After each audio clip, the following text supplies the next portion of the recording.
Hey everyone, and welcome back to another video. In this video, I'm going to show you how to edit a listing on the Depop app. Now, this video is going to be particularly useful for individuals. Let's say that you want to go ahead and edit a listing. How do you actually go ahead about doing so? Now, this video is going to be short, sweet, and simple, guys. There's not going to be a lot of steps involved. Now, in order to do this, what you're first going to do is, if you already have a listing on Depop, click on your profile, My Depop on the bottom right-hand corner, and then this is where you're going to see all your active listings. So click on your active listing and then click on the pencil icon, which is located right over here. And then this is where you're going to add any additional photos. You can edit your description.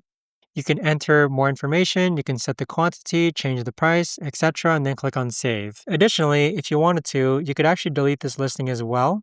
So you could do bulk actions, click on delete, click on that listing, and then click on delete. But there you have it, guys. That right there is the best and easiest way that I know of to actually go ahead and edit a listing on the Depop app. If you guys know of a better or easier way to actually do this, let me know in the comments down below. I would love to know. Thanks so much for watching, everyone, and I'll see you guys all in the next video. Take care.